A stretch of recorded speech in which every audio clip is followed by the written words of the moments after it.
और उसी परंपरा में एक तेजस्वी सितारा साईं बाबा थे, उसी परंपरा से थे वो, और जिसमें आध्यात्म को उन्होंने जन कल्याण की ओर चैनलाइज किया था। उन्होंने अध्यात्म को कभी भी कर्मकांड से बांधा नहीं था, उन्होंने अध्यात्म को सेवा से बांधा था, एजुकेशन से बांधा था, परिवर्तन की ओर बांधा था, व्यक्तिगत जीवन में त्याग और तपस्या के और ले जाने की ओर मोड़ा था। उन्होंने मठ मंदिरों के पीछे ताकत नहीं लगाई थी। अगर उन्होंने शक्ति लगाई तो गांव गांव पीने का पानी कैसे पहुंचे। उन्होंने शक्ति लगाई तो गरीब से गरीब व्यक्ति को एक भी पैसे के खर्च के बिना उत्तम से उत्तम आरोग्य की सेवाएं कैसे मिले। कोई भी व्यक्ति दुखी हो, पीड़ित हो, लेकिन शारीरिक व्याधि के लिए पैसों के कारण अगर परेशान है तो बाबा उसकी उंगली पकड़ते थे, उसे बचा लेते थे। और यही बातों की एक पूरी श्रृंखला है। और मैं आज बड़े गर्व से कहता हूं कि बाबा का शरीर तो हमारे के बीच नहीं रहा, लेकिन बाबा का संदेश उतनी ही ताकत से आज भी समाज के सामान्य से सामान्य व्यक्ति को प्रेरित करता है, प्रभावित करता है। हिंदुस्तान के अंदर अनेक शहर, गांव, पिछड़ी गरीब बस्तियां हैं जहां बाबा की प्रेरणा से कोई न कोई शिक्षा के, संस्कार के, सेवा के, आरोग्य के प्रकल्प चल रहे हैं। हमारे गुजरात में भी दूर सुदूर जंगलों में आदिवासियों के लिए, शहर में झुग्गी झोपड़ी में रहने वाले गरीब बच्चों के लिए सेवा, संस्कार के, आरोग्य के कई प्रकल्प उन सेवावर्ती सेवकों के द्वारा चल रहे हैं। बाबा ने सेवादल की व्यवस्था खड़ी की थी। आज भी उसी भक्ति से लोग जुटे हैं, समय दे रहे हैं, अपने जीवन को खपा रहे हैं। और ये व्यक्तिगत उत्थान के लिए नहीं है। नाक पकड़ करके कोने में बैठ जाना और आध्यात्मिक चेतना जगाने के लिए प्रयास करते रहना ऐसा नहीं है। ये सामान्य मानवी की भलाई के लिए पसीना बहाते हैं, जीवन खपाते हैं। और ये परंपरा हिंदुस्तान की विशेषता है। एक घटना मैं हमेशा याद करता हूं। 2001 में भयंकर भूकंप आया था। गुजरात मौत की चादर ओढ़ करके सोया था।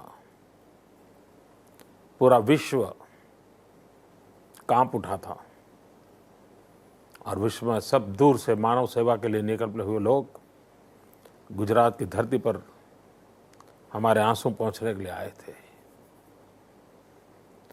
मैं भी उन दिनों भूकंप पीड़ितों के बीच में अपना समय बिताता था।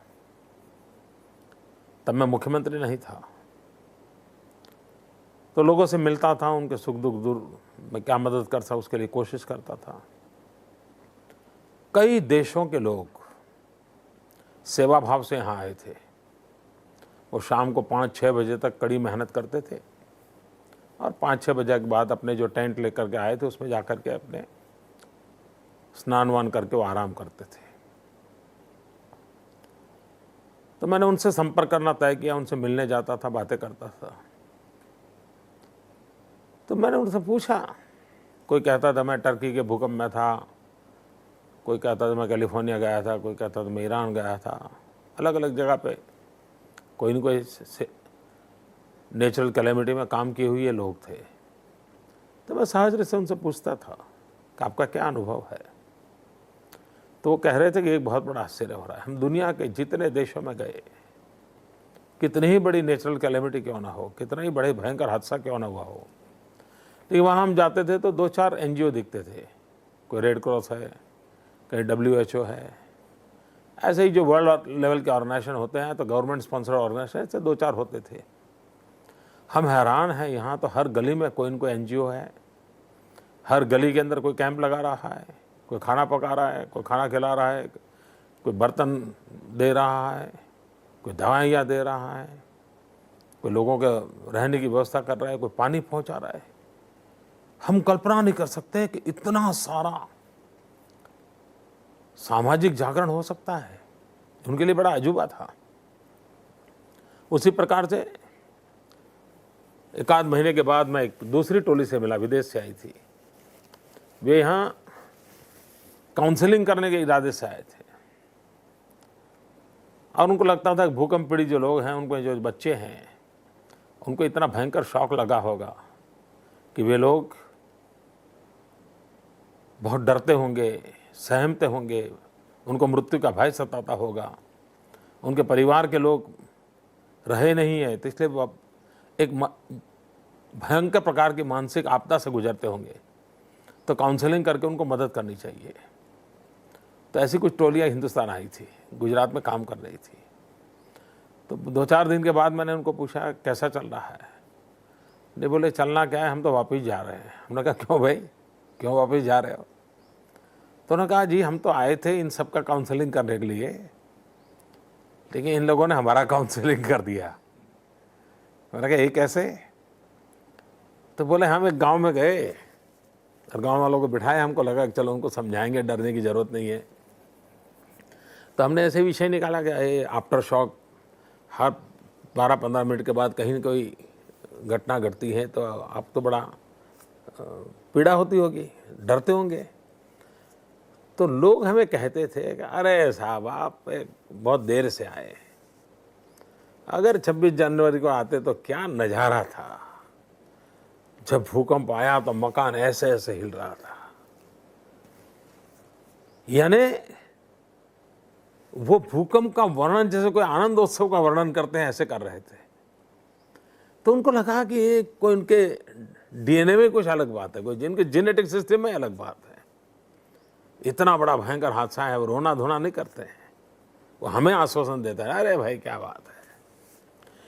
ये हमारे हिंदुस्तान के आम आदमी की एक ताकत है, और ये हमारे ऋषियों मुनियों के सदियों की पुरुषार्थ और परंपरा के कारण बनी हुई है, और उसका आज हमें लाभ मिलता है।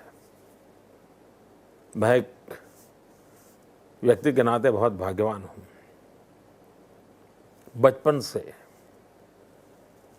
संतों के प्रति मेरा आकर्षण रहा है, परंपराओं पर मेरा विश्वास रहा है। जो युगानुकूल है उसको स्वीकारने की मानसिकता है, जो युगानुकूल नहीं है उसको छोड़ने का साहस भी है। और हर प्रकार के समाज जीवन में संत परंपराओं से मैं बहुत निकट से मिलता रहता हूँ, और ये मेरा सौभाग्य, आज भी मिलता हूँ। आज से करीब 3 दशक हो गए होंगे, बाबा से पहली बार मिला था। बाबा ने बहुत मेरे प्रति बहुत भाव व्यक्त किया था, मैं अनुभव कर रहा हूँ आज भी। उसके बाद तो मैं कह सकता हूँ मुझे सैकड़ों बार बाबा के दर्शन करने का सौभाग्य मिला। मुख्यमंत्री तो मैं बहुत देर से बना, लेकिन उसके पहले एक सामान्य नागरिक के नाते मैं जब भी गया, मुझे उतना समय मिला, उतना प्यार मिला। न मैं कुछ मांगने जाता था, न कुछ कहने जाता था। मैं वहाँ सिर्फ चाहे वाइट फील्ड जाऊँ या पुट्टपट्टी जाऊँ या दिल्ली में जाकर के मिला,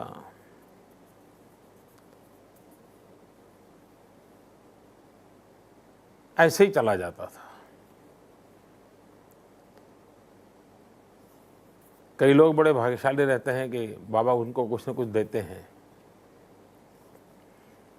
कभी कभी मेरे साथ जो लोग आते थे उनको भी बाबा कुछ न कुछ देते थे, फिर मुस्कुराकर मेरे सामने देखते थे, तुझे कुछ नहीं दूंगा। और फिर कहते तुझे मालूम है मैं क्यों नहीं देता हूँ। वो कहते तुम्हें पता है तुम कहाँ हो। तो मैं ऐसे ही सुनता रहता था। और वो अपना हाथ, मेरा हाथ उठा करके अपने सीने पर, हृदय पर रखते थे और पता है बोले तुम यहाँ भी रास्ते हो, और इसलिए तुम्हारे लिए इन छोटी मोटी चीज़ों की प्रसाद नहीं है। और ये बात वो हमेशा करते थे। कभी मेरा जाना विलंब हो जाता था, एक आध बार मेरी डेट चेंज हो जाती थी, तो जरूर पूछते थे कि डेट क्यों बदली, क्या हुआ, जबकि मैंने किसी को नहीं बताया था कि मेरी कोई पहले कोई डेट थी, अब दूसरी डेट पे आया हूँ। तो मुझे बड़ा आश्चर्य होता था। तो मैं फिर बाबा को एक आध दो बार तो मैं ऐसे ही कह रहा था, नहीं नहीं ऐसा हो गया, नहीं नहीं बोले झूठ बोलते हो, मुझे मालूम है तुम्हें पीठ में दर्द हुआ था, तुम शिमला में थे, चंडीगढ़ जाने वाले थे, वो खुद मुझे बता रहे थे। तो मैंने कभी बाबा से कुछ छिपाया नहीं, लेकिन मैं कभी ये नहीं चाहता था कि हमारी कुछ कठिनाइयों से उनको बोझिल करें। और इसलिए मैंने कभी ऐसे किसी विषय की उनसे चर्चा नहीं की। कभी कभार मैं चिंता ये जताता था, बाबा आपका इतना आत्मविश्वास कैसे है, आप कैसे कहते हैं कि देश का भाग्य बहुत उज्जवल है, कैसे कहते हैं। तो वो खिड़की के बाहर देखते थे, काफी देर तक ध्यानमग्न हो जाते थे, फिर सामने देखते थे, फिर आंख में आंख मिला करके काफी देर देखे रहते थे, फिर एकदम से मुस्कुराते थे, फिर पीठ थपथपाते थे। शब्द कहीं नहीं थे, एक अनुभूति थी, कोई एहसास था। और पता नहीं क्यों मैं भी विश्वास करने लग जाता था, हाँ यार ये हमारा देश बहुत महान बनेगा, भारत का भाग्य बदलेगा। मैं भी मनोमन मानने लग जाता था। अब वो कौन सा अंतर प्रवाह चलता था वो मुझे मालूम नहीं है, क्योंकि हमने कोई ऐसी आध्यात्मिक ऊंचाई प्राप्त नहीं की है कि संतों के इस प्रकार की चीज़ों को हम डिकोडिंग कर पाएँ या उसको समझ पाएँ। उन्होंने जिस प्रकार से डिसिप्लिन को पनपाया था, इंस्टीट्यूशनल डिसिप्लिन जो थी, ये अपने आप में, यानी सेवा तो कई जगह पे होती है। हम कुंभ के मेले में जाए तो भी सेवा करने वाले सैकड़ों लोग मिलते हैं, लेकिन बाबा जहाँ है वहाँ जाओगे तो उसकी डिसिप्लिन का रूप ही कुछ अलग होता था।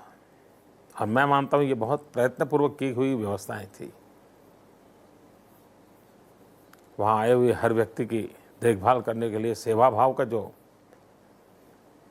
माहौल था, कोई अंतर नहीं। बाबा के नेक्स्ट खड़ा रह करके जो सेवा करता है वो, और दूर बस स्टेशन के पास कोई सेवा के लिए खड़ा है वो, दोनों की भक्ति की तीव्रता में रत्ती भर अंतर नहीं आता था। यानी ये अपने आप में एक बहुत बड़ी बात थी। मेरा बहुत सौभाग्य रहा है, बाबा से बहुत निकटता का मैंने हमेशा अनुभव किया है। आखिरी दिनों में बाबा का संदेश आया था, मैं चेन्नई चला गया था बाबा को मिलने के लिए, वैसे जाते नहीं थे उस समय। फिर पुटपट्टी आए, फिर मुझे पुटपट्टी आने के लिए कहा, मैं वहाँ चला गया। बार बार बुलाते थे, बार बार मिलना होता था, लेकिन बात नहीं होती थी। मुझे भी लगता था कि शायद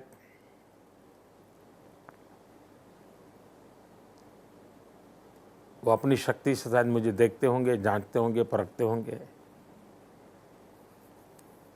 और शायद उनको भरोसा होता होगा कि मैं सही दिशा में चल रहा हूँ।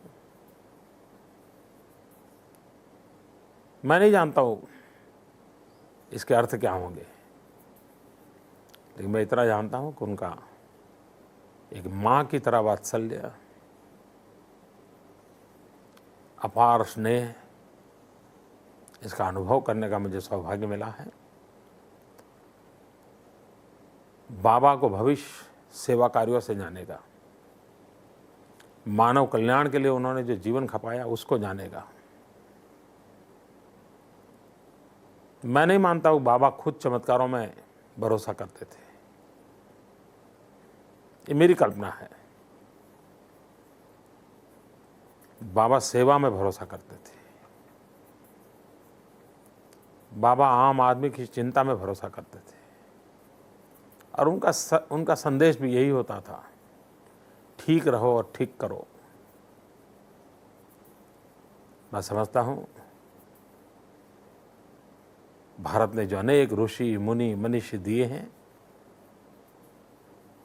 बाबा भी उसी उच्च कोटि में भारत में पीढ़ियों तक मार्गदर्शन करते रहेंगे। ये बात सही है कि मैं हमेशा अनुभव करता था कि बाबा जब सुबह निकलते थे तो बहुत मैं माइन्यूटली ऑब्जर्व करता था। अनेक प्रकार के समूह बैठे होते थे, वहाँ से वो गुजरते थे।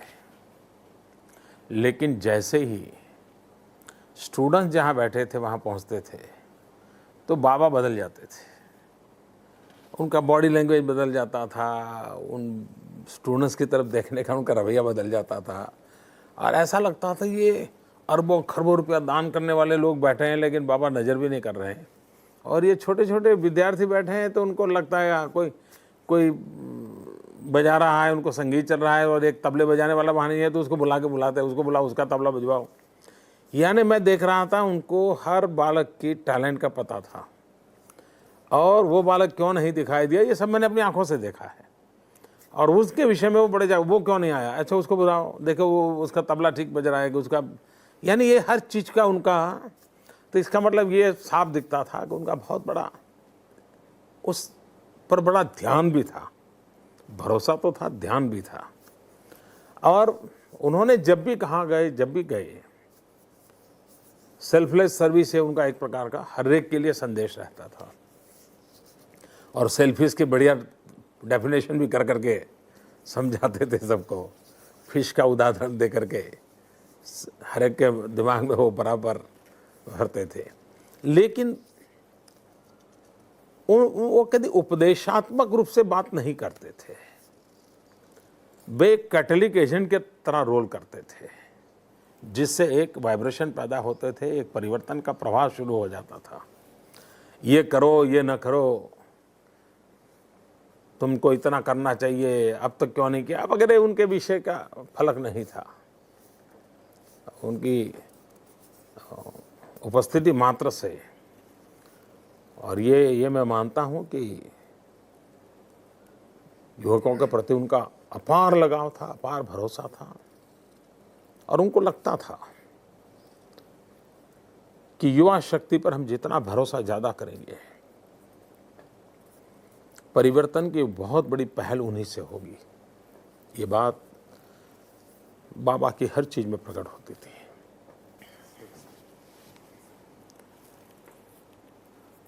मैं नहीं मानता हूँ कि हमारे देश में अब किसी ने अलग से किसी को कोई मैसेज देने की ज़रूरत है।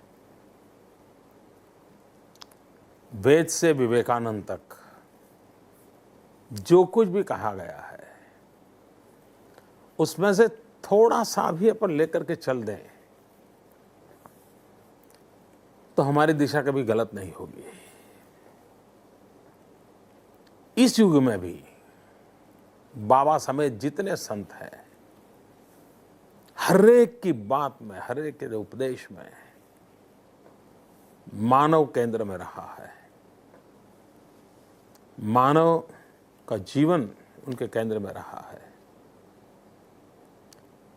और ये सब लोगों को नकारने का कोई कारण नहीं है, अविश्वास करने का कोई कारण नहीं है।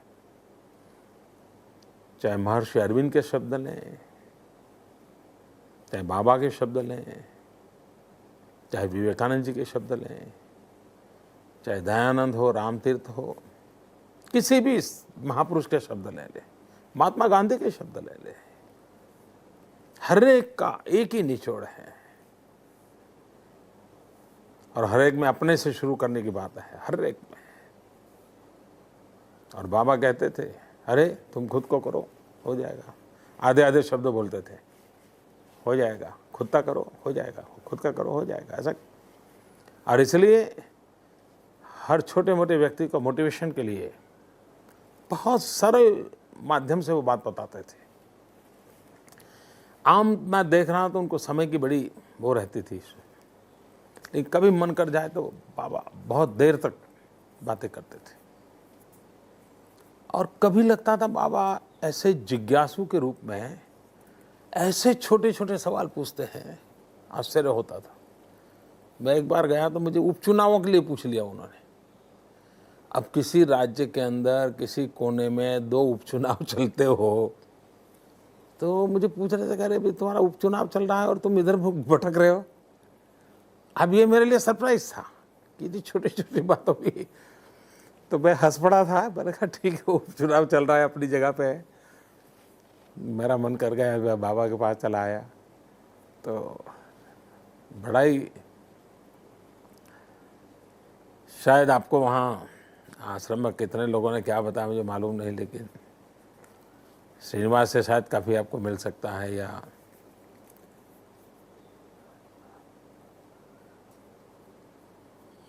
बाबा के साथ मैंने जो निकटता अनुभव की है, शायद वहाँ कई लोग हैं जो उसके साक्षी है।